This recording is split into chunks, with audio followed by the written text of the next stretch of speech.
Hey, I'm having a lot of money on you, man. Well,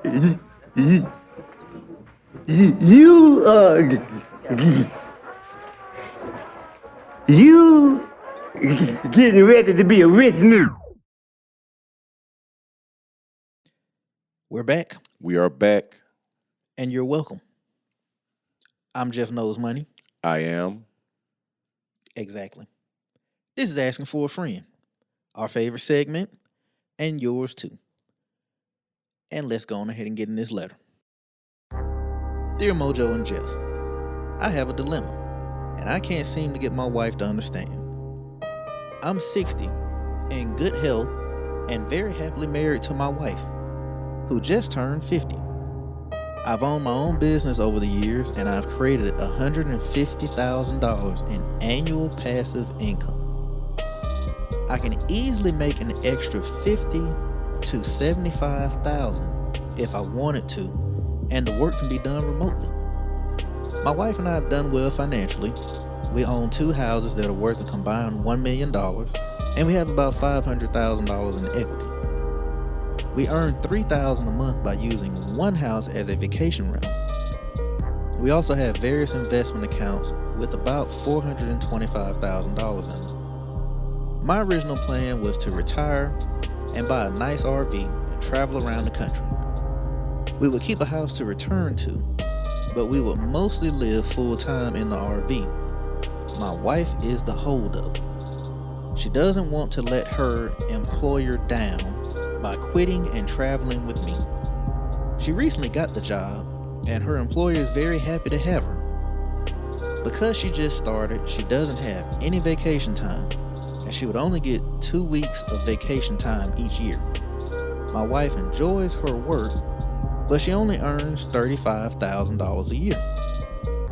My frustration is that I've created an opportunity for both of us to not have to work, and I like to be able to travel and enjoy ourselves. She loves to travel as well, but is hesitant to quit her job. I've tried to nicely explain that if things don't work out traveling, she can always get another job in her field with little effort. Any advice? Sincerely. Oh, my money ain't good here? Well, Well. Mojo, Wow. we have a man who has built himself into a sugar daddy, Seems as such. but he having a little problem with his wife. Seems as much. Mojo, can you help this man give his wife some guidance? See, read the letter, and I interpret. That means I kind of take it in, interpret it, and then I interpret it back out. That's out-terpret. So if you undersmell me, so this why I assimilate. You are her husband, but you are not her man. See, her man is at the job. So, nah, she ain't gonna quit her man for you. You just her husband, but she at the job, she has a man. She got a man. She don't want to lose a good boyfriend over a husband. She just don't want to do that. She just met him. She trying to see where this might go. And you just coming in talking about some hitting the road, and she ain't ready for that yet. Fall back, cuz. She's trying to see where this relationship could go. Who knows? Maybe it could lead to a marriage. Exactly. You in the way. And you just want to be in the way, talking about retiring and hitting the road and stuff. Yeah, she like to travel too. Just might be with your ass. That's the thing. Yeah, she want to travel. She want to go somewhere. She just don't want to go nowhere with your ass. She don't want to be confined in a small space with you for 3 weeks on the open road. She might not like you like that. You ever thought about that? It happens. And then you're older than her. Come on, man. You make a good point, Mojo, because when I read this letter and I'm like, so your husband easily making $150,000 could turn that up and get into the 200s passively, and you want to clock in every day for 35? Nah, it's a lot more going on to it than that. Whole heap more. So I'm like, nah, the math ain't mathing on this. Something else going on. Telling you, man, fellas, the work husbands, you better watch them. May have to chin check her work husband at the next company picnic Do something. because they getting out of pocket. No. Now, sounds like his wife done chose. Yeah. So I'm just like, in my head, again, you worked hard, you owned your business, you built yourself into a sugar daddy. Somebody out there want the benefits. It's not your wife. She chose her path. She don't want that vacation. Nope. She don't want that vacation. So what you need to do, brother? She want a staycation, as in you stay your ass at home and I'm gonna go and do whatever the hell it is I want to do. Look, I just don't think it shouldn't be this difficult to get somebody to leave a lower paying job when y'all have financial options. Because the way I look at this is the whole point of working is to build yourself to the point where you have enough money where you choose to go to work. And if you choose to go to work, normally if you got enough money to say, I ain't got to do this, then the money you go work for has to be substantial enough that you just say to yourself, you know what? I ain't really trying to work, but I go for that. That's a great trade-off. Yeah.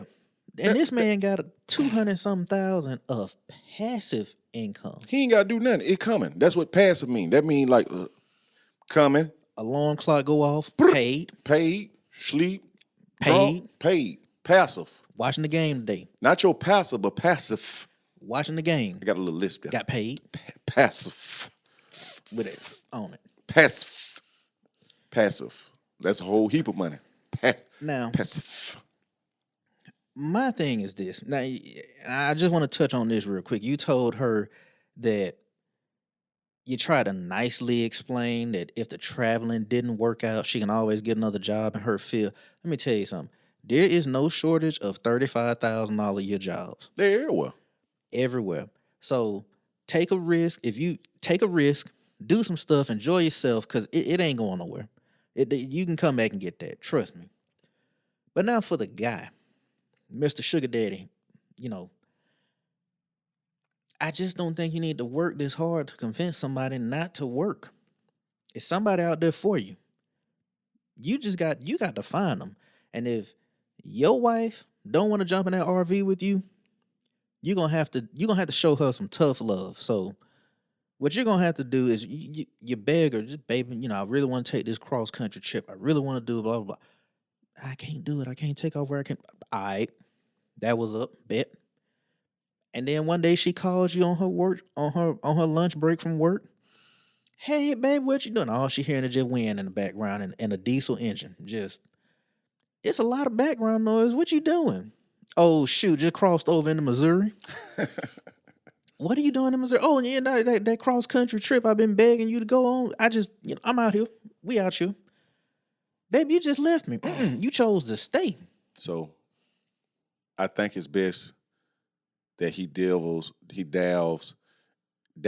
in a little bit of the unknown out here in the world as far as him want to be a traveler. He needs to get the International Travelers Handbook. And in page 1 of the International Travelers Handbook, A, you go to your doctor. You get just a litany of needles, like you finna open up a heroin addict den or something. Get all the heavy-duty penicillins he got. Get all of them. Z-Packs, all that. Ramen noodles, just go out there. And it's so adventurous out there. You can go to the Loves, the TAs of the world, the campsites, all the truck stops abound across the U.S. Flying J's. The Flying J's. Pilots. And you will find so much mystery and sprite in the world. And you might just find the rarely seen lot lizard. Uh-oh. Oh, Yeah, see, Oh, now we're talking about some RVing. now we talking about some RVing. International traveler. It's in the handbook. You got to go seek out the lot lizard. The queen of the lot lizards. And then another one, only seen by a few, only heard of in the echoes of the midnight. I think I seen this on National Geographic. The garage gator. Go see if you can find the garage gator. Now, I was watching History Channel late one night. It was right after Agent Aliens went off, and they was talking about just, rarely seen phenomenon. Now, you ain't gonna find this one at an actual truck stop, but if you can find, like, if you're in a real, like, small town, and I'm not, if you exit off of an interstate and you can hit this town, this ain't it. You got to be driving and be worried about, do you have enough gas? Then you'll hit a city like this. You want to find one of them abandoned old Kmarts. Not even a Kmart Supercenter. I'm talking about an original Kmart. Kmart. And if you park your RV, because usually these type of places will have a whole bunch of 18-wheelers parked. It turned into just a truck stop basically without the gas and all that. Just it's a rest haven. Yeah. If you cut your engine off, open your windows, run the generator because you need power. You're going to also need satellite connection. At 2:13 a.m., if you put it on the Hallmark channel and run one of them Golden Girl replays, you can attract the Kmart crocodile. And she will knock on your RV, and you open that door, and she gonna throw you all over that RV. She gonna knock that RV off the levelers. You might end up in motion. Kmart crocodile. The Kmart crocodile. Always heard to have had one fishnet stocking on, a leather skirt that was from like the Madonna era, a chinchilla boa, one black eye, and the voice of a menthol goddess. Anybody in that RV? Hey. Ooh, you smell good. You got satellite in there. I sure wouldn't mind watching me some television. I ain't never seen you in this town. Yeah, and so you can't get there off of an interstate. You can't. You don't find these places. International Travelers Handbook. International Travelers Handbook. So you can't just get to this place on the interstate. So you can't even go on you got to be on a what do they call it? A route. Route.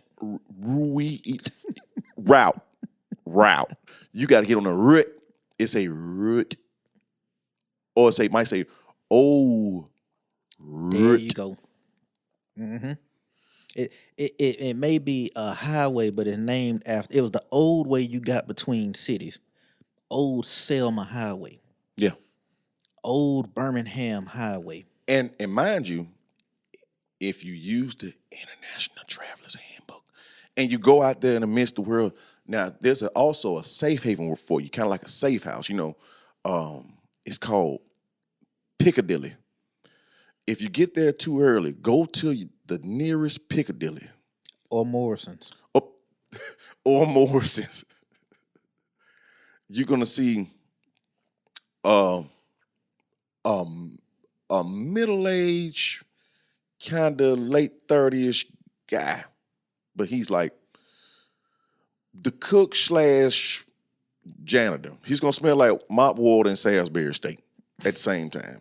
Like, just apron just dirty. You don't know if he came with the dirt or he earned it. You don't know what went on. You want to find a man who looks like if he brushes his teeth, real dirt will come out on the toothbrush. That's your guy. That's your man. Look for the guy who look like he sprinkles garbage in his blunts. That's your dude. That's your guy. Mm-hmm. And if you You don't know where to find these what they call critters, or these creatures that you seek in the International Traveler's Handbook. You can't find these creatures because they don't come out. They're nocturnal. So he will help you, but you have to tell him. You have to tell him one particular thing. And Jeff, do you remember the code? You got to tell them the code. The code. First of all, you got to give them the secret handshake. We cannot reveal that secret handshake on this show, but it is in the International Traveler's Handbook. It's in the book. It's in the book. So what you got to do, you got to hit Piccadilly's, Yep. Morrison's. Yep. Get a veggie plate. That don't even make sense because they ain't got nothing but meat, but get a veggie plate. Oh, and you forgot the other one. Buy the grease disposal of a Bojangles. There you go. Buy the grease disposal of a Bojangles. You can go there too. There you go. Veggie plate. Checkout. Mm-hmm. No matter what they tell you the total is, $5. Right. Just leave $5. They gonna know. They gonna send you back there to the cook/janitor. You look that man dead in his eye, and you tell him, I'm a weary traveler on a quest looking for shelter. He know what it mean. He know what that mean. He know what it mean. He know what that mean. Now, he's going to respond to you to make sure that you ain't just throwing this out there. He's going to respond to you, and he's going to look you in the eye and say, penicillin don't kill everything. Your only response should be yes. You in the game. You in the game. You in the game. Now, you're going to have to kind of make a couple of rounds, kind of like Cowboys and Indians. How the Indians used to go around the Cowboys, like when they were just going to the Midwest, out there in the West, make a couple of rounds around the Motel 4 because they couldn't afford the other two. So it's like, it ain't a 6. It's like a Motel 4. It's a Motel 4. They don't even have like the key swipe cards. They don't even have a key. You just knocking somebody already in the room. You find a room with you and the guy that's already in there kind of cool, and that's where you shack up. It's kind of like a hostel. You know what I'm saying? You just international travel. That's what you should do if you want to go see something that's going to change your life. You want to go out there because she don't want to have no experiences with you. Nope. So you go out there and you go give it a try. You go have your adventure. And the stories you will come back and tell. It'll be like the story of the 3 rings, the Hobbit all balled up into one with some rash that just won't go away. There you go. And see, the Hobbit really is a story. It's a metaphor for what we're telling you to do. Because at the end of it all, they had to slay the dragon. The dragon, Queen of the Lot Lizards. Queen of the Lot. International Traveler's Handbook. Now, I'm telling you. International, but you only traveling in the U.S. It's because it ain't, because you know, that'd be out of national. There it is. Yeah, they're out of national. Enter. You enter The national in here. traveling. You in here. There you go. And that's why you don't get on no interstates. You go on the Roots.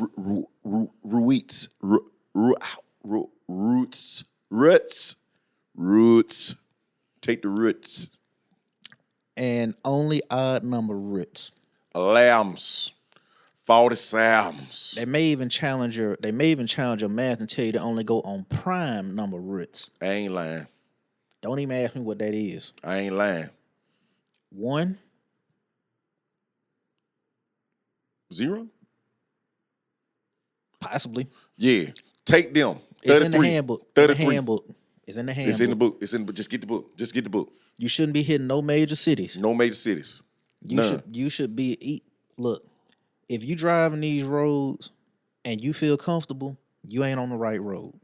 If you're driving a road and your cell phone signal ain't working, you're getting low on gas, and you're thinking to yourself, I am scared to stop because there may be some truck stop rape going on here, that is your path. You on the right path. Just have faith. Queen of the Lot Lizards. You will find her. Seek her. She's kind of like Tinkerbell. If enough of y'all believe, she'll be there. She'll be there. And you won't even remember your wife. No. That lady gonna come in there with that one fishnet stocking and them 2 high heel shoes with 1 good heel on it. It's a 6-inch and a 3-inch. Yep, and she gonna be walking like, when you look at her, you're gonna be like, she on her tippy toe trying to. Every time she take a step, you just.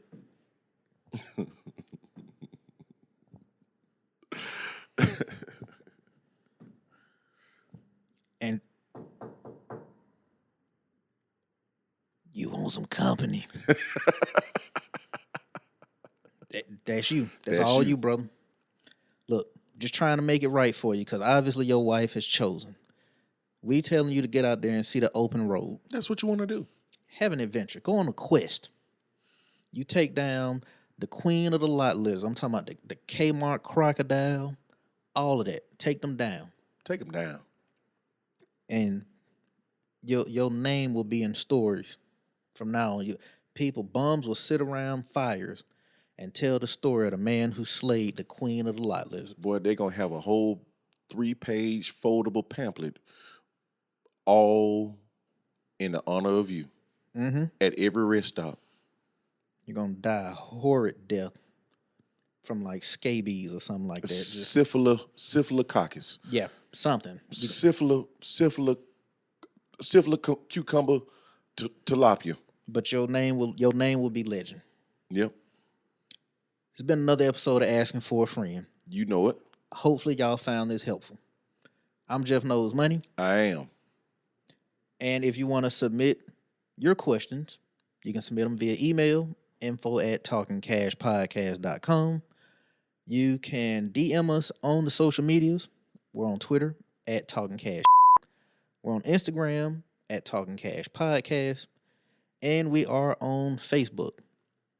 Scroll through all your non-dancing ass family trying to do these little challenges.